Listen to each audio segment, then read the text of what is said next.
Texas. My mother was a teacher. What a sad and thing. they lived and on that's the just one of our Belfort wards. River. And He irrigated. He was think probably that one of the is a first very ones to good start the thing. irrigating And, on the I bottoms guess off of the it's just river. always been that way that He I've was known. very, and then to find out we were the only very state far that did seeing. it. Like he Wow, told me, that's pretty good. I stayed with You him, do like I said, something. when I was first grade. And that I think he the learned to torchbearer read. thing Basically, is he read everything there really was. He wonderful read the thing. Hope they newspaper. never He was a take very smart man. And I hope they never take it away self-educated, from the program the but way it he was is. not a big man. He was so only that a most little of the over people 5 were feet, there. maybe I know 5'5", they wanted quite to change short. days, And they wanted he to have it in the liked- afternoon. he And rode horseback. this He carried works. mail from New And I Underwood think they need to out because to the kids can't come on Friday the Hereford night area. if they're at school. It's and hard. they had to ford Saturday river, night, so they can get there. a lot of times it was I know flooding. we've He discussed would this before. fix, I did he not fixed, want to change it. I don't. like, I think that that's well, very I think important. to go back and It forth over seemed top of odd the river this year to have our on second convention in cable, February with and no he could youth. leave his horse But on one the side and another one, foundation and then took he up could with go back that. and forth when it was And flooding. whoever You couldn't idea swim that the river. was a wonderful And he idea to come did up that. He with did that this, for a long time. night And on the prairie. we always laughed because he That built was a very quite an large ranch, accumulation. And and hopefully we'll have he more of had those no kind of sons things to keep the leave it program to. going. Eventually, It got broke up and split to different neighbors around when he had to retire. When he was ill. No, but he On really such a had big scale that it turned the out way to they be. did then. He had sisters and I can't brothers see and it going family. anywhere but up. They all And homesteaded, so there were everybody lots seemed of to little enjoy it. I've ones not heard around. any And bad then as they comments. gave up Everybody and is more moved than on, willing he to would help buy with their it next year. homesteads and put them all together, and Come a that's long how ways. he I think it's great. accumulated And the education quite program a is sizable definitely ranch on the river. It's kind of coming back for a few years. It felt like I think just weren't even there. There wasn't that much recognition, or nobody kind of knew. But I think And it's as really people coming back, left, and Bonnie and has that's done a lot for exactly that. those around. I remember someone telling me that some of this, like 50 cents an acre, and that, you just cannot believe it. When we just sold some land here 2 weeks ago, down on the bottom, really? that you probably know, $590 an acre. That was nothing but breaks, hunting. Quite a long stretch that it has come. Yeah, that's how he did his. I can remember, he was probably the only one around. I don't know if anyone else did. An exchange kind of thing. North of the house on the river bottom where he was, but it was a good spring, and it was gravity flow. Yeah, And that he exchange piped thing it is down good, just like they to do with the students main and house stuff. in And I the think corral, that's and kind of I was maybe a little and we've kid. been doing that What a more fascination with, that he getting had on running FFA and and stuff the hydrant, and I think we're going to have to do and this. Grandma had is running to water combine more in the with house, some of the just other cold. youth But they had things running like water. 4-H and And FFA, nobody like else we had have been running doing, water. and get those kids involved that way, and then our kids the telephones. other way. I thought that was great when I was a first grader. Gee, we got running water and a phone. So he was way ahead. He had his own.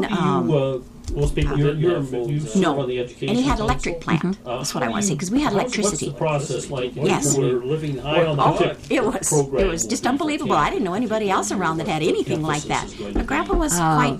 And that's Something we have did really these kind of changed things. a lot. It It used to be that I I always think was the amazed because of district someone and that education never went directors past in the fourth state, grade, that what he accumulated in his lifetime was really we did most of the work quite a ourselves, wonder. and we have really come a long ways on that. The kids do this, the junior advisory and senior advisory, and the education directors. You want to talk a but little we bit have about your mom? really we supervise. Mom it, went to but Spearfish. They kind of what they want. Well, they the set first- up. I think she told me the what first the 2 theme years is she went gonna to be, Hereford, what they had a games high they're gonna school, do, just a what 2-year high school, speakers, and which is they're another involved, little and they country have store to over there. do the calling. And then she went to they New volunteer Underwood, to do certain and parts they of it. stayed in and and they need batched to the girls know, she had. and we've made it She really was the that it's third one in their line, so she was kind of in the middle of to all the get sisters. this lined And up then for she their- went to their Spearfish state camp, and I think that's a got her very teaching good degree. move.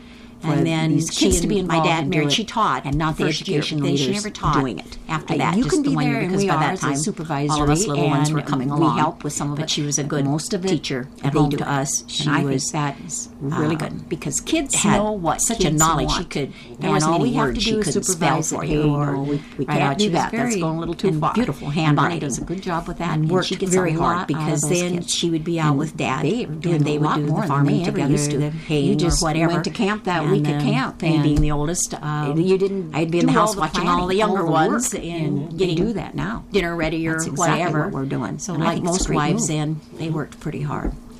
A lot easier than we have it now with the tractors and stuff. You've been involved yourself, and did you probably try to recruit other people? Play school with How do you manage to find Yes, the time, we did. brothers and sisters? And of course, I always Well, got you to find boss time because for I was the anything that you oldest. really believe in. I had an older sister. And be it You little remember or a that? lot. Yes, we did. And for me, it's and been Mom played with a us lot a lot easier. too. I mean, Like she I say, with read to my us. kids That's were one involved, thing that and she I read to us. And always did what I kids think all of did, us and so really that was enjoy easy. reading. The first I step love to just read. kind of That is slide my into it. favorite Then pastime, with and I don't working care with what it is. the co-op, my day isn't complete if I don't read firsthand. something. You know, It isn't co-ops. even a It's a lot newspaper. easier. And we did a And lot I've of always games. used my vacation You time didn't have to TV, go to and do then my we state learned a and lot of district card camps. games. We played a And lot of you games. just, Probably one of my first I card think the first games thing you have was to cribbage. be very My dad committed was to an it to avid believe in in a it. cribbage player. player. And I always thought when I finally needed to give him in a game, I had really done something in our community, and we played all sorts of just games. Most worthwhile thing is seeing, I think, that pass on, like I said, with my granddaughter becoming all that kind of education leader on the county level. A lot just from that. And she says, well, I don't know, I have time. And so we didn't go a lot. We just hardly knew our own little community because of transportation. So I can't ever remember. I'm sure Dad had a car somewhere along the line, but all I remember is a pickup. Is a secretary treasurer for the district. We went anywhere. We didn't go to town very often. Very seldom.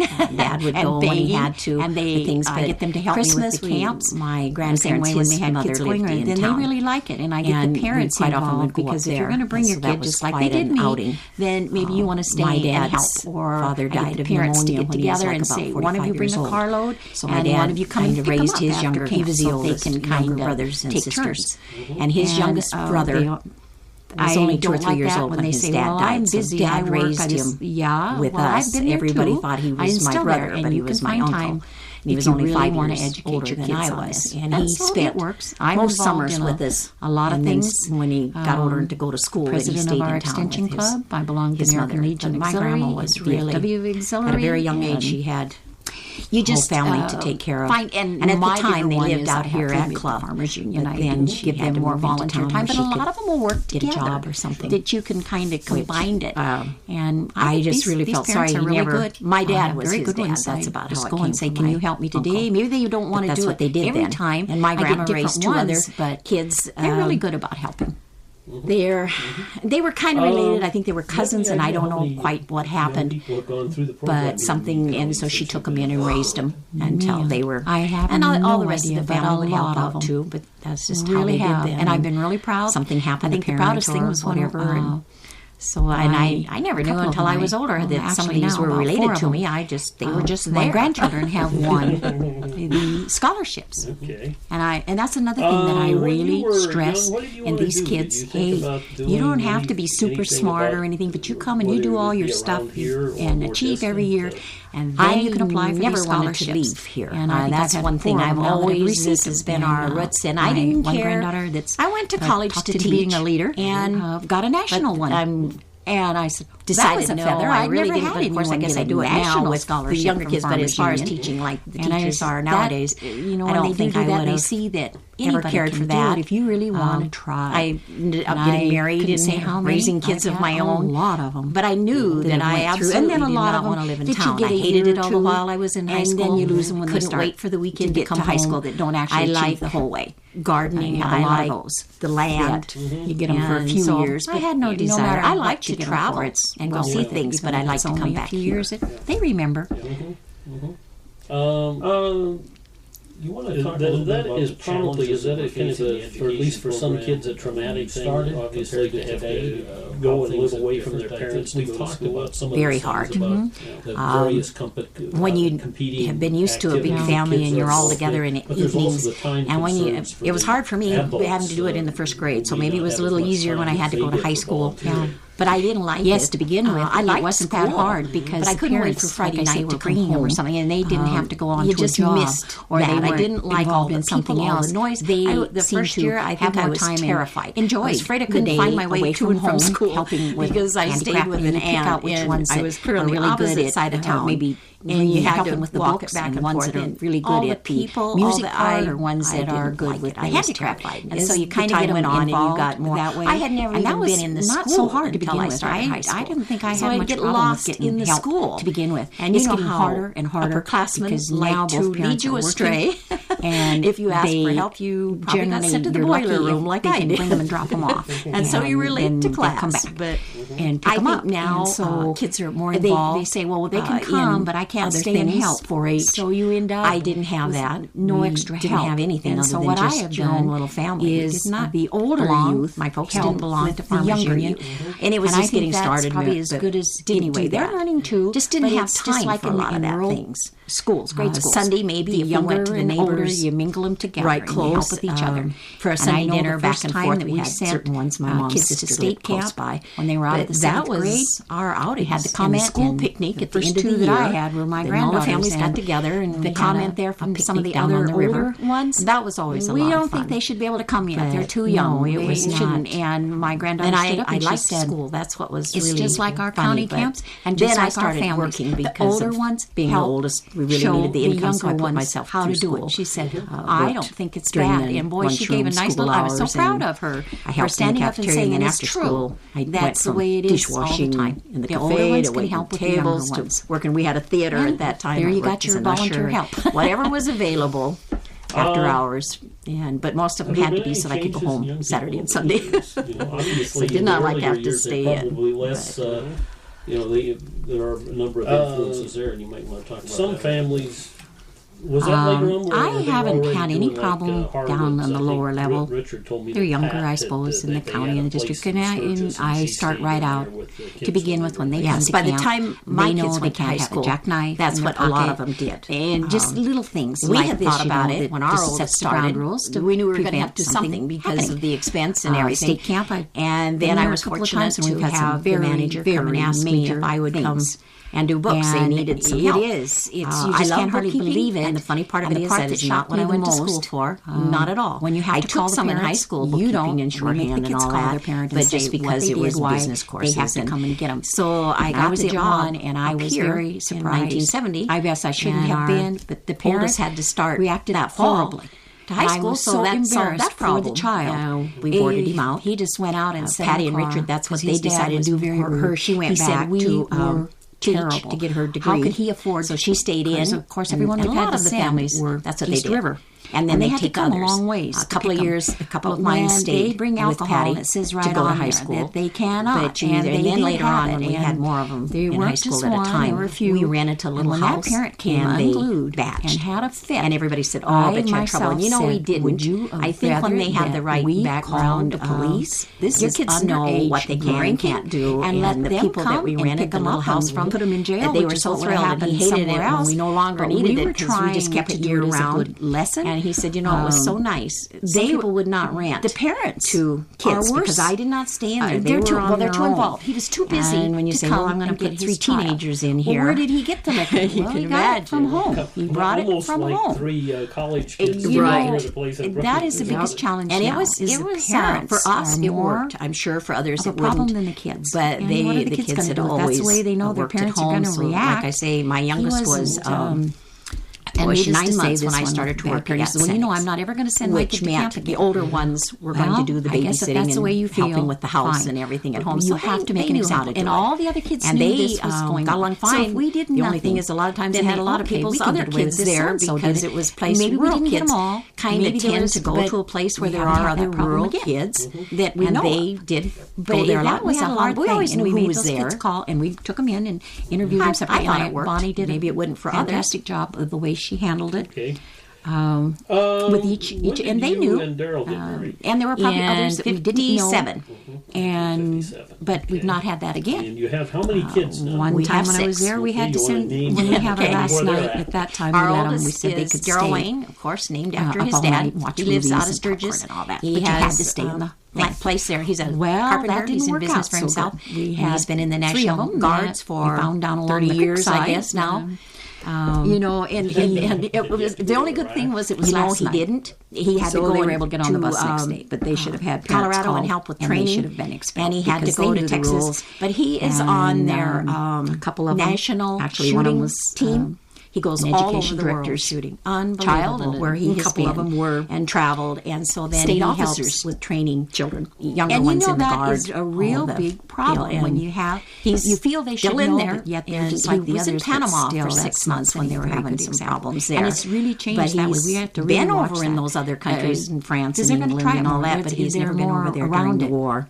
But I think that's one of the things that Farmers Union really stresses. The next one is Cheryl. They're just a year apart. Responsible. And she lives in Minneapolis. She works in and it's hard. I was glad when our bookkeeping, which she swore she would never do. The workers there were smoking, and the next one is Rod, and he's on the home place. Camp Placerville now. They have to go be the 4th or 5th generation because it is really tough to have. And that's always been in the berries. His state camp, you have his grandfather homesteaded it years old, and they probably have been smoking determined, and that's fine. The oldest brother, they're kind of in partnership, and